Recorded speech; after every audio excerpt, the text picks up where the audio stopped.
రక్షకుడైన యేసుక్రీస్తు ప్రభువారి యొక్క ప్రశస్తమైన నామములో ఎల్లరికూ కృపయు సమాధానము కలుగును గాక. సర్వకృప అనేది అనుదిన వాక్యము కొరకు ఎదురు చూస్తున్న మీకెల్లరికూ దేవుని నామములో హృదయపూర్వకమైన వందనాలు తెలియజేస్తూ ఉన్నాను. ఈరోజు పాఠ్యాంశాన్ని ధ్యానం చేసుకుందాము. పరిశుద్ధ బైబిల్ గ్రంథంలో నుండి యెహెజ్కేలు గ్రంథము 33వ అధ్యాయము 5వ వచనం చదువుకుందాం. బాకానాదనం వినియు వాడు జాగ్రత్త పడకపోయిను గనుక తన ప్రాణమును తానే ఉత్తరవాది, ఏలయనగా వాడు జాగ్రత్త పడిన ఎడల తన ప్రాణమును రక్షించుకును. దయగల తండ్రి, ఈ మాటల చేత నాతోనూ మాతోనూ సూటిగా స్పష్టంగా మాట్లాడి ఇనుబుద్ధి మాకు అందరికీ దయచేసి నీ నామానికి మహిమ తెచ్చుకోమని జయశీలుడు లోకరక్షకుడు నజరేయుడైన యేసుక్రీస్తు అతి శ్రేష్టమైన ఘనమైన ఉన్నతమైన నామములో ప్రార్థించి అడిగి పొంది ఉన్నాము పరమ తండ్రి, ఆమేన్.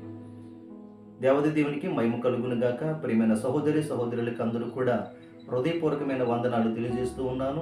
పరిశుద్ధ బైబిల్ గ్రంథంలో బాకానాదము అనే విషయాన్ని మీ ముందు ఉంచాలని ఆశపడుతున్నాను. ఈరోజు మన పాఠ్యాంశము బాకానాదము. మరి యెహెజ్కేలు ప్రవక్తతో దేవుడు బయలుపరుస్తూ మాట్లాడినటువంటి అద్భుతమైన మాట ఏమిటంటే, ఇదిగో ఒక కావలి వారిని ఒక ప్రదేశానికి ఒక ఖడ్గం వస్తుంది, ఆ దేశాన్ని నాశనం చేయడానికి ఒక ఖడ్గం వస్తుంది. కాబట్టి ఆ జనాంగంలో నుండి ఒక వ్యక్తిని, ఒక కావలి వారిని ఎన్నుకొనండి.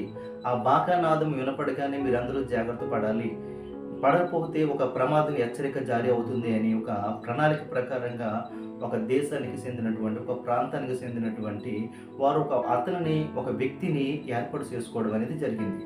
ఆ ఏర్పాటు చేసుకుంటే అతడు ఏం చేశాడంటే ఒక బాకానాదం ఒదిగినాడు. ఒక ఖడ్గం వస్తుంది, ఒక శత్రు సైన్యము దాడి చేయబోతుంది, కాబట్టి మీరు అందరూ కూడా జాగ్రత్త పడండి అని ఆ బాకానాదము అతను ఏర్పరచుకున్నటువంటి ఆ వ్యక్తి మరి బాకానాదాన్ని ఊదినప్పుడు కొంతమంది జాగ్రత్త పడ్డారు, కొంతమంది జాగ్రత్త పడలేదు. జాగ్రత్త పడకపోవటం బట్టి వాక్యం రాయబడింది. బాకానాదము వినియు కూడా వాళ్ళు ఏం చేశారంటే సిద్ధపడలేదు, జాగ్రత్త పడలేదు. కాబట్టి వాళ్ళ ప్రాణానికి వారే ఉత్తరవాదులు.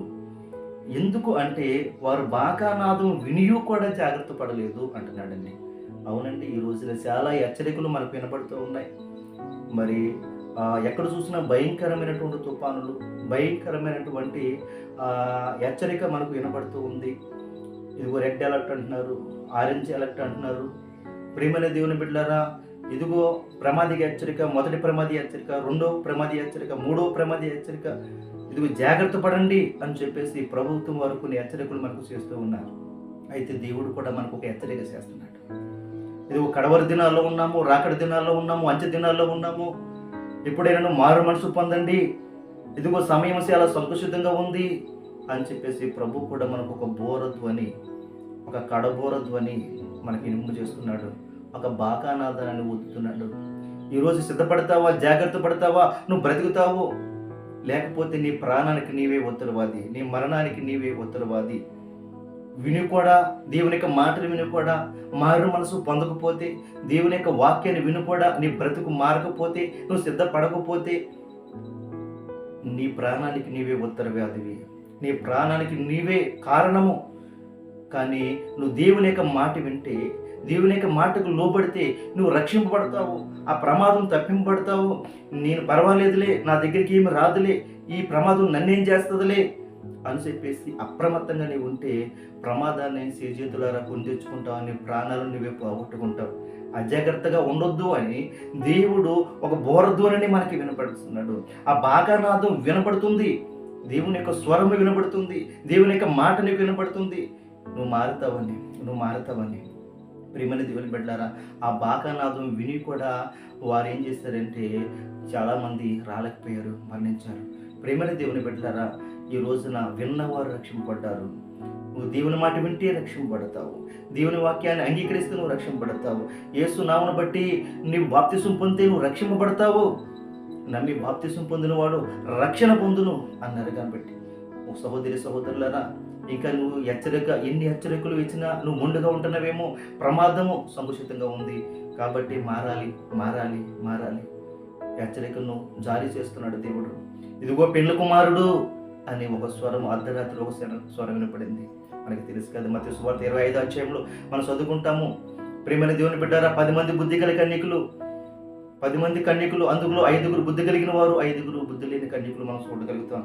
బుద్ధి కలిగిన కన్యకులు ఏం చేస్తారంటే సిద్ధులతో కూడా నూనె సిద్ధం చేసుకున్నారు. వారు రెడీగా ఉన్నారు. పెళ్లి కుమారుడు ఆలస్యం చేయడానికి నిద్రపడ్డారు. అర్ధరాత్రి వేళ ఒక స్వరం వినపడింది, ఒక కేక వినపడింది. ఇదిగో పెళ్లి కుమారుడు ఎదుర్కొని రండి అన్న కేక వినపడగానే సిద్ధపడిన బుద్ధి కలిగిన కన్యకులు మరి పెళ్లి కుమారుని ఎదుర్కొని వెళ్ళారు. అయితే సిద్ధపడలేని వారు మరి అమ్మవారి ఎత్తుకెళ్ళి కొనుక్కుని తీరా వచ్చి తలుపు తడితే మీరెవరు నేను ఎరగను అంటున్నాడు. ప్రేమన దేవుని బిడ్డలారా, అందుకునే దేవుడు చెబుతున్న మాట ఏమిటంటే మీరు మెలకువగా ఉండండి. దేవుడు ఏ జామున ఎప్పుడు వస్తాడో ఎవరికి తెలియదు కనుక మీరు జాగ్రత్త కలిగి ఉండండి, మెలుకు కలిగి ఉండండి అంటున్నాడు.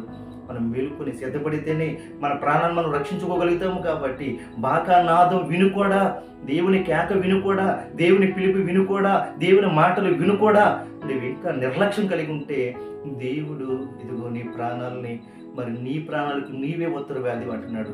కాబట్టి ఒకసారి ఆలోచన చేద్దాము, దేవుని యొక్క మాట విందాం.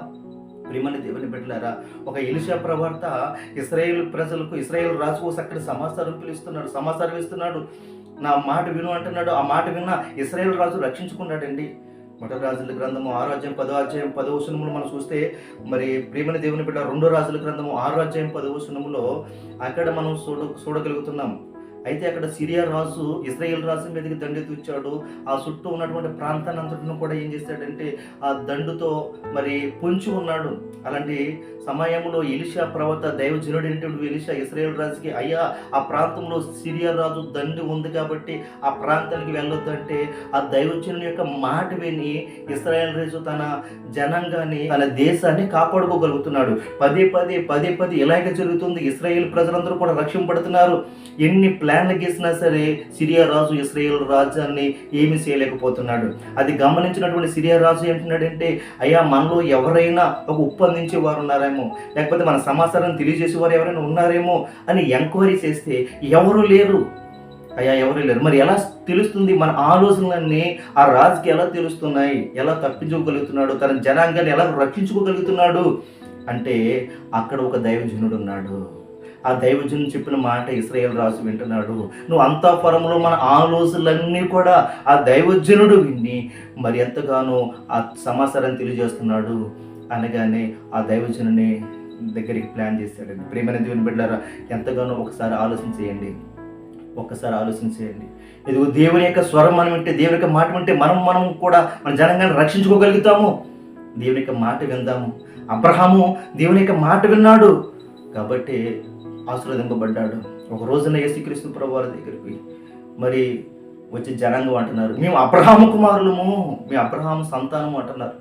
అయితే దేవుడు అంటున్నాడు, యేసుక్రీస్తు ప్రభువారు అంటున్న అద్భుతమైన మాట, అబ్రహాము కుమారులు, అబ్రహాము సంతానం అయితే మరి నీ తండ్రి అయిన అబ్రహాము క్రియలు మీలో ఉండాలి కదా. అతడు మాట అంగీకరించాడు. దేవుడు ఎక్కడికి వెళ్ళమంటే అక్కడికి వెళ్ళాడు. ఏం చేయమంటే అది చేశారు. మీరు ఎందుకు లోబట్టలేదు అని అడుగుతున్నాడండి. దేవుని యొక్క మాటలు మనం వినేవారంగా ఉండాలి. నోవహు మరి ఎంతగానో హెచ్చరిక చేశాడండి. నోవహు దినాల్లో ఏం జరిగిపోతుందో నేటి దినాల్లో కూడా అదే జరిగిపోతుంది అంటున్నాడు. లోతు దినాల్లో ఏం జరిగిపోతుందో నేటి దినాల్లో కూడా అదే జరిగిపోతుంది. తినుచు తాగుతూ పెళ్లి చేసుకుంటూ పెళ్లికి ఇచ్చిపడుచు ఇష్టానుసారమైన జీవితం జీవిస్తుంటే ఇదిగో రావలసినటువంటి ముప్పు వస్తే నువ్వు అజాగ్రత్తగా ఉంటే, దేవుని పిలుపు విని దేవుని కేక వింటూ ఉంటే, దేవునికి పిలుపు, దేవుని యొక్క బాకానాదము కడ బోర్ర వినబడి కూడా నువ్వు నిర్లక్ష్యం కలిగి ఉంటే నీ ప్రాణానికి నీవే ఉత్తరవాదివి. నోవహు ఎంతగానో ప్రకటన చేశాడు, ప్రయాసపడ్డాడు, వాడనే కట్టాడు దేవుని మాట విని. కానీ ఎవరు రాలేదు. జన ప్రళయం వచ్చింది, అందరూ మునిగిపోయారు. నోవహు కుటుంబం మాత్రమే రక్షింపబడింది. లోతు కాలంలో కూడా లోతు కుటుంబం మాత్రమే రక్షింపబడింది. అందరూ కూడా వడగండ్లు పాలైపోయి అందరూ చనిపోయారు.